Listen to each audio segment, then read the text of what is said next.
Okay, guys, welcome to my class. Today we are going to learn about product label. Do you know product label? Okay, this topic is for grade 9, basic competence 3.3 and 4.3. And the learning objectives is after teaching learning process, students can differentiate the social functions, genetic structure, and language features of some product labels correctly. And the second, after discussions, students can make a simple label for the product around them creatively. Jadi tujuan pembelajarannya adalah setelah kegiatan pembelajaran peserta didik nanti bisa membandingkan fungsi sosial, unsur kebahasaan dan juga struktur teks dari label. Kemudian yang kedua, peserta didik dapat membuat label sederhana untuk produk-produk di sekitar mereka. Okay, let's check it out. Do you ever pay attention to the label of some product? Pernahkah kalian memperhatikan label dari produk-produk yang kalian beli? Then, why each product has a label? Kenapa setiap produk itu mempunyai label? Then, what information you got from a product label? Informasi apa sih yang kalian dapatkan dari label sebuah produk? Think about it. Coba pikirkan.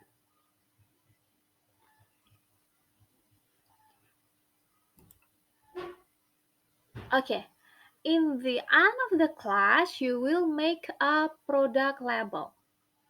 Nanti di akhir kelas kita, kalian akan membuat label produk sederhana.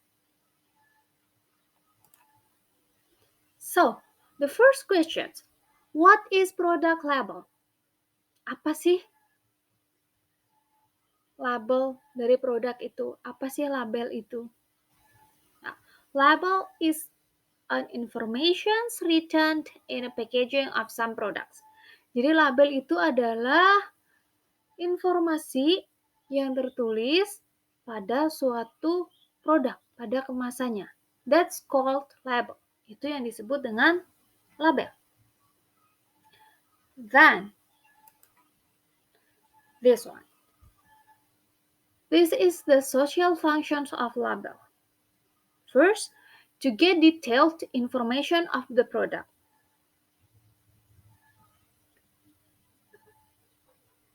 Why do we need to know the product label? Kenapa sih kita itu perlu mengetahui labelnya? Fungsinya apa? First, to avoid negative effects of food, beverage, or medicine. Untuk menghindari efek negatif dari makanan, minuman, ataupun obat-obatan. Maksudnya apa? The label gives information of the product so that you can choose which product you want. Karena label itu memberikan informasi tentang produknya, kalian bisa memilih produk yang kalian inginkan. Kalau itu akan memberikan efek yang negatif, kalian pasti tidak akan mengambilnya. Then, second, to choose food, beverage, or medicine which is suitable and safe. Untuk supaya kalian tuh bisa memilih makanan, minuman, atau obat-obatan yang cocok dan juga aman. Then, the last, to get the best result of medications. Yang terakhir adalah untuk mendapatkan hasil yang maksimal dari suatu pengobatan. Why? Because we know from the label what is the medicine for and direction to use, how many times a day we can consume the medicine. Jadi dari labelnya itu kan kita tahu obat itu kandungannya apa, obat itu untuk apa, dan juga berapa kali sehari kita bisa mengkonsumsi obat itu. That's why we can get the best result of medication. Karena itu kita bisa mendapatkan hasil yang maksimal dari obat-obatan tersebut.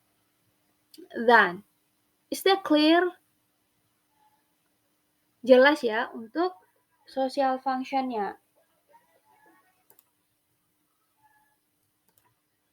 Then, let's take a look.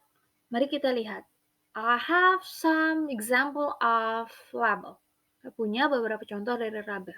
First, nah, the label is food label. Label dari makanan.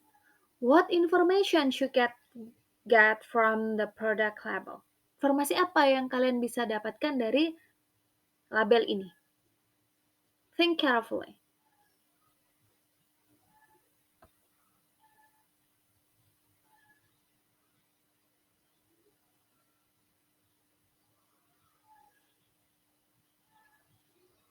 Okay, move to second level. Nah, this one. This is beverage label. What information you can get from the product label?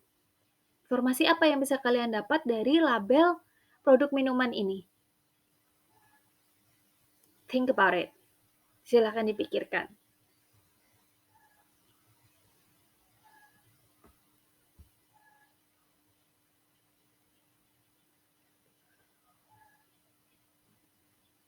Okay, then move. This one. This is medicine label. What information you can get?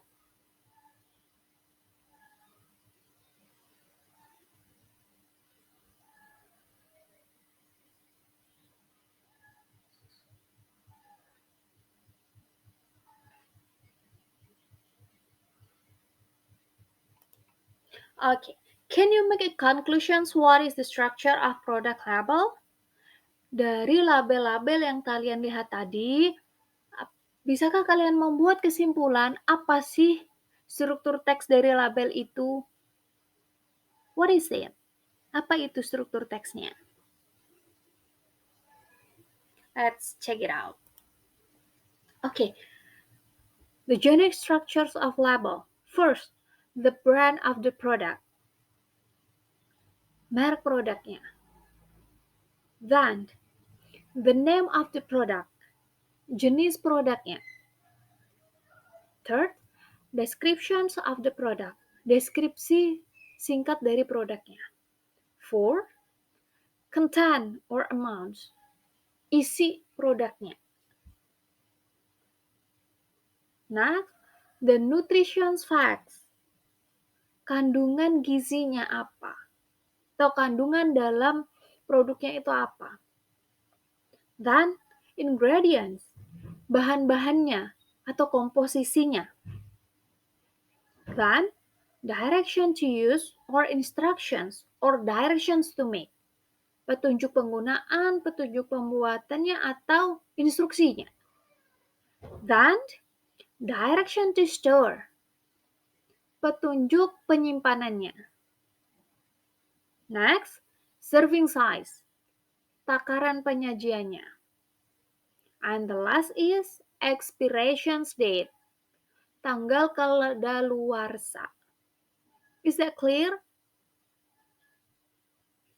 Can you spot which one is brand, the product, name of the product, description, content, serving size from the previous example? Bisakah kalian menemukan yang mana sih brand, yang mana name, yang mana description-nya dari contoh-contoh yang sebelumnya? Okay, let's check it out. Now, this is the first example. The brand of the product, Fritos, name of the product, corn chips, ingredients, serving size, nutrition facts. Yeah, that's for the food label. Di sini kebetulan di labelnya tidak ada tulisannya expiration date. But in reality, you can find the expiration date on the packaging. Di sini nih kebetulan tidak ada tulisan expiration date-nya, tapi Biasanya kalau kalian membeli Fritos ini, kalian bisa lihat ada expiration date-nya di bungkusnya itu, silakan diperhatikan. Then, the second example, beverage label. This one is beverage label. Ini adalah label untuk minuman. Di situ lengkap ada brand of the product, name of the product, serving size, amount, nutrition facts, ingredients, descriptions of the product, direction to use, direction to store, and expiration date. Is that clear? Jelas ya? Kemudian, next, this one. This is a medicine label. The brand of the product, name of the product, descriptions, ingredients, amount, direction to use, and direction to store. Is that clear? Okay, let's move to the next one. This is language features. Kalau tadi kita sudah belajar struktur teksnya, kita akan memperhatikan lagi unsur kebahasaan yang dipakai. Language features, unsur kebahasaan. The first, terms used in the product. Istilah-istilah yang digunakan di produknya. Example, serving size, servings per container, usage, values. Jadi ada takaran penyajian, kemudian takaran per kotaknya, per bungkusnya, kemudian dosisnya, kemudian nilainya, itu ada. Itu adalah istilah-istilah yang digunakan di dalam produk label. Then, ada noun phrase. Noun phrase. Misalkan, the example, salted fish, ikan asin.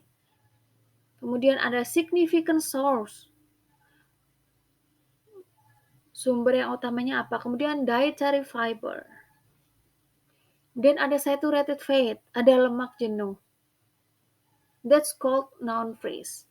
Kita sudah pernah belajar itu ya. You can't learn noun phrase specifically in other occasions. Kalian bisa mempelajari noun phrase secara lebih spesifik di materi sebelumnya. Next, unsur kebahasaan lainnya, language features used in label. Unsur kebahasaan lain yang digunakan di label adalah imperative sentence using command and prohibition. Ada perintah dan juga larangannya. The example, store it in a cool place. Simpanlah produknya di tempat yang sejuk. Store it. Jadi itu perintah, simpanlah. Verb 1 plus object. Kemudian freeze the sugar in an airtight bag. Dan tetap freeze. Simpan di pendingin gulanya di tempat yang kedap udara. Kemudian keep it refrigerated. Kita harus tetap menyimpan produknya di refrigerated. Maksudnya keep it refrigerated adalah tetap simpan produknya di pendingin, di kulkas.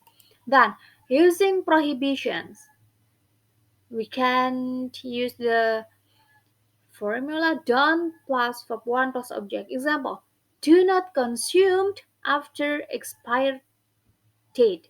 Jangan dikonsumsi setelah tanggal kadaluarsa. Do not, don't, consume verb 1.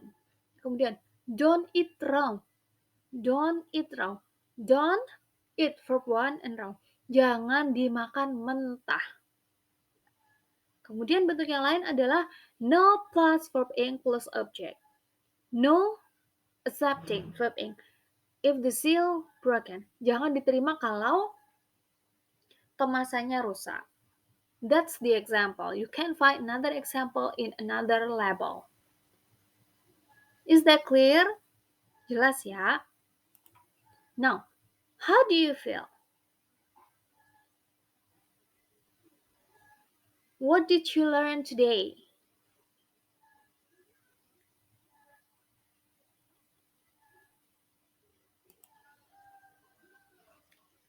Okay, after learning the label about the social functions, the generic structure, and also the language features of label, you can do the exercises on the worksheet.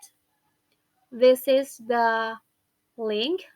You can click the link, then try to do the task. Kalian bisa mengerjakan latihannya di link yang ada di sini. Okay, thank you. If you have any questions, you can write down in the comment section so I can answer it. Kalau kalian punya pertanyaan, silakan dituliskan di kolom komentar. Nanti akan saya menjawabnya. Bye-bye.